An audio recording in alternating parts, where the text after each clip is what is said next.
It's great to welcome back to the program former Democratic Congresswoman, now challenging Rick Scott for the U.S. Senate seat in Florida, Debbie Mucarsel-Powell. Always great to speak to you.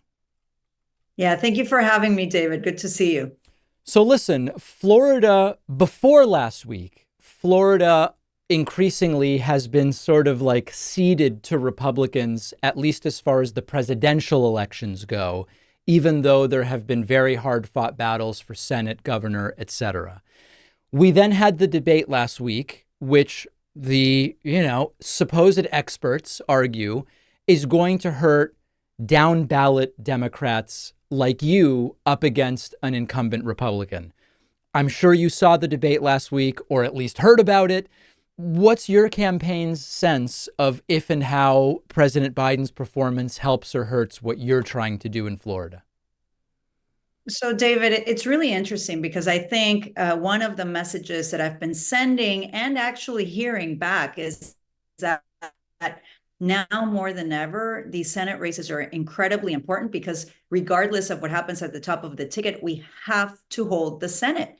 Look at what just happened with the Supreme Court, with that decision that they released this week on that opinion that a president holds presidential immunity, which is extremely dangerous. And it's up to the Senate to appoint Supreme Court justices. And so I think America's forgetting that we have three branches of government, and Congress, the House and the Senate, are Article 1 of the Constitution. And that's why one of the things that really is frustrating for me, and I'm sure for so many of us that are trying to get reelected in November to make sure that we do what's right for not just Floridians, but the American people, is the lack of focus on the importance of holding the Senate, of getting back the House of Representatives. We need to pass laws that will strengthen democratic institutions. We need to make sure that we do what we need to do to protect democracy, but at the same time, continue to work on economic prosperity. A lot of people are hurting here in the state of Florida. Families are struggling. They can't afford to pay for their rent. And so they're so done with the politics of the top of the ticket. They truly are. And I think that this could actually, in some interesting way, help my candidacy. Okay, so that makes a lot of sense, but I think I only sort of got an answer, and I have to press you for one. What did you think of President Biden's debate performance? Do you think you are better off if he stays or if he goes? Well, David, look, I think we all saw what we saw on Thursday. I'm extremely honest and direct. I'm not someone that's what makes me different from so many politicians. I'm not going to tell you something that people want to hear. It was a really hard debate to watch. And I think that, the president is going to have to make the case for the American people. It's a decision that I can't control. It's a decision that's going to have to be made by him, his allies, his friends, and I'm assuming the party. And, I think it's a moment that Democrats need to really come together and think what's going to be best for the future of this country. And so it was tough to watch. It was difficult. I've been having a lot of tough conversations with people here in Florida and across the country, and we'll see what happens. I can't control that decision. I can't control who's going to be at the top of the ticket. And I've said that since past last August when I launched the campaign for Senate. I need to control who gets elected to the Senate here in the state of Florida. Rick Scott is one of the most extreme politicians in DC, and he's also one of the most dangerous men. I mean, the man committed Medicare fraud. I mean, he wants to eliminate Social Security and Medicare. He voted to overturn the results of the 2020 election, and now he wants to be Senate Majority Leader. We can't allow that to happen. I need everyone watching right now to support my candidacy, debbieforflorida.com. I need to win the seat, not only for Florida, but for the entire country. Yeah, it's a very important seat. And like you said, I actually don't even really know what's best. I've said here are the pros and cons at this point of the game of President Biden stepping down or not. It's going to be his decision to make because he has those delegates. And those are the DNC rules. He would have to release those delegates if anything were to change. Now, as far as Florida goes, we remember what happened in Florida, Bush v. Gore in the year 2000 and the number of votes that separated them. We saw that President Biden lost Florida by only a few points in 2020, but I think it was about 400,000 votes because Florida's population is so large. The governor, Ron DeSantis, won it by 19 in the 2022 midterms, which is a very, very different story. What is the explanation for why Florida has seemingly moved to the right over the last 20 years? Well, let's start with the fact that the Republican Party here in the state of Florida has been purging voters off the rolls.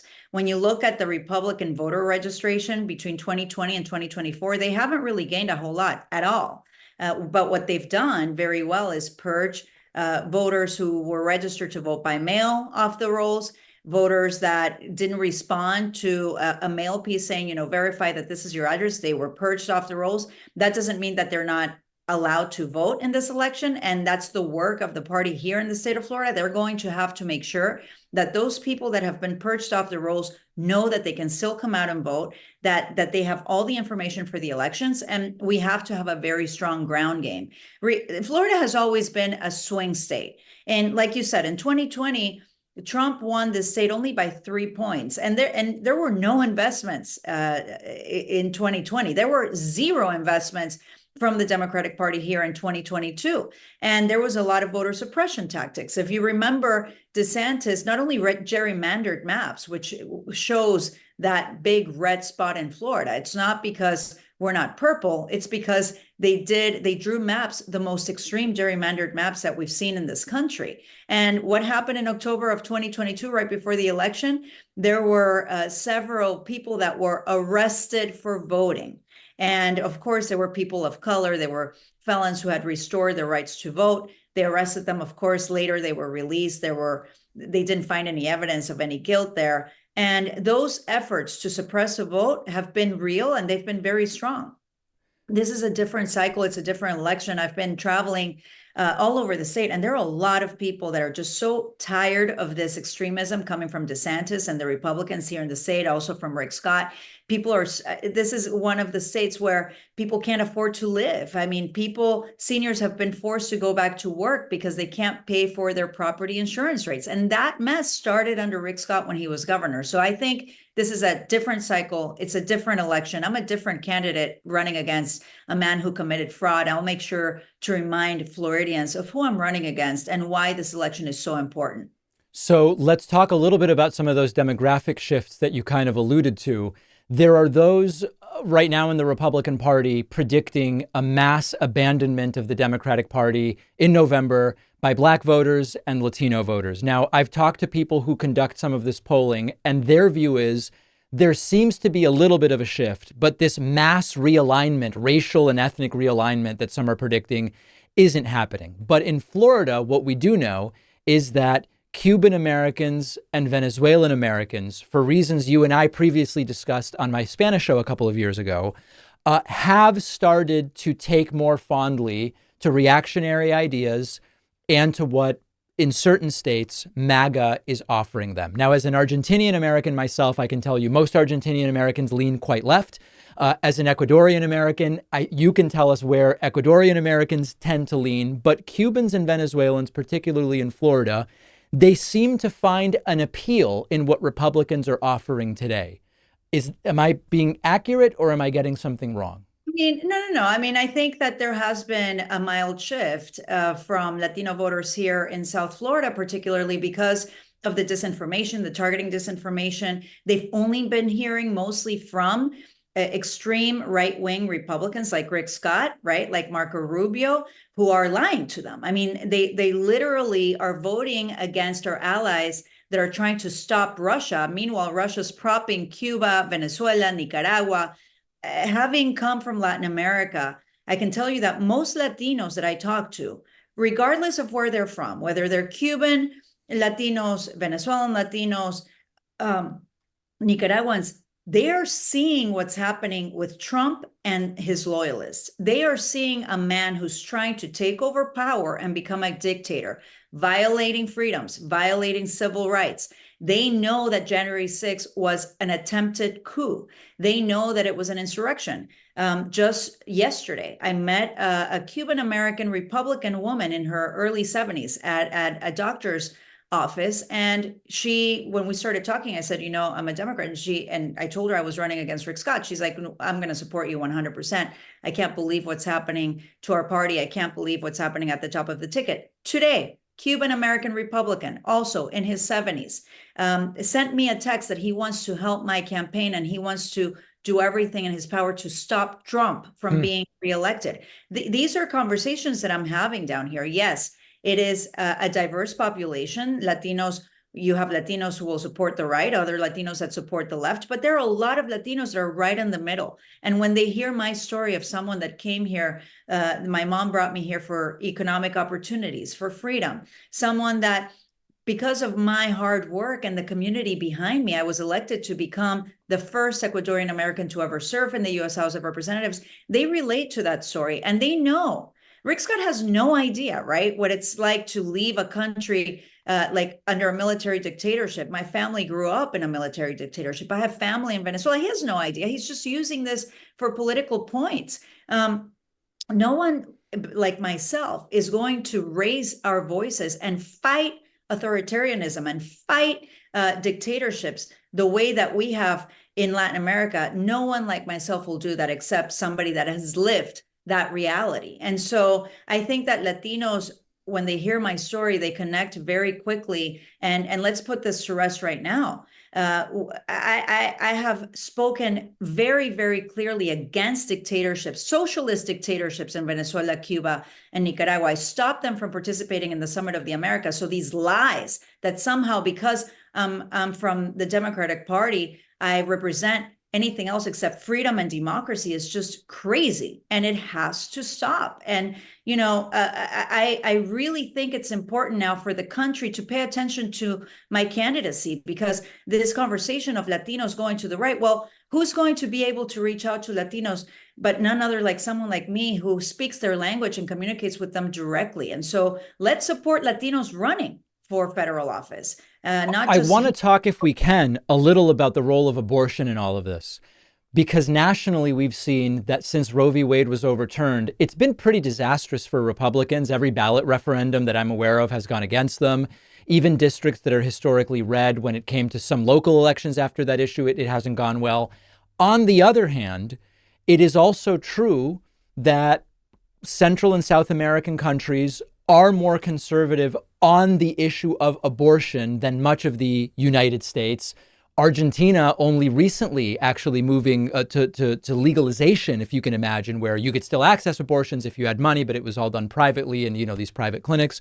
Is there some degree to which the national backlash against the overturning of Roe v. Wade is not necessarily happening with some of the Latino voters in Florida because they aren't too big on abortion at the end of the day? No, I've had a lot of conversations. This is not a political issue for many people living in the state, including Latinos. They understand that when government interferes in their freedoms and they start taking one freedom away, it doesn't stop there. And they also understand that having access to reproductive health care, to abortion care, is crucial not only to the healthcare of a woman, but also to the safety of women and families.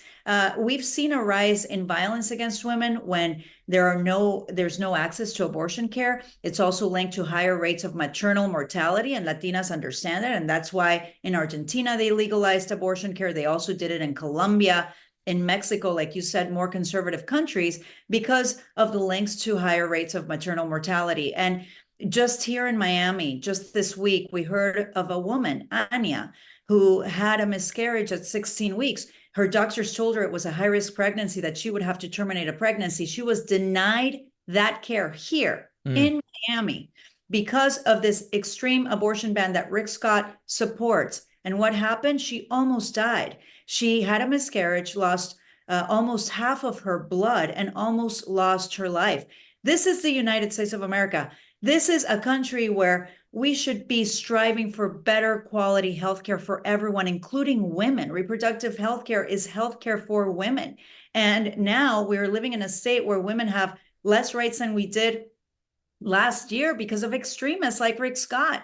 And they're not going to stop there. They want to ban access to contraception. They want to ban access to IVF. This is real. When I was in Congress, there were bills, life at conception bills, that would stop any sort of access for women to have access to contraception. And so it's extremely dangerous. I think it's going to backfire on Republicans, including Rick Scott. And that's another reason why my race is not only winnable, but also races up and down the ballot here in Florida. Critically important race also in terms of preventing the implementation of Project 2025, which is a topic, another topic altogether. We've been speaking with former Democratic Congresswoman Debbie Mucarsel-Powell, now running to unseat Republican Senator Rick Scott. I really appreciate your time today, and best of luck on the race. Thank you so much.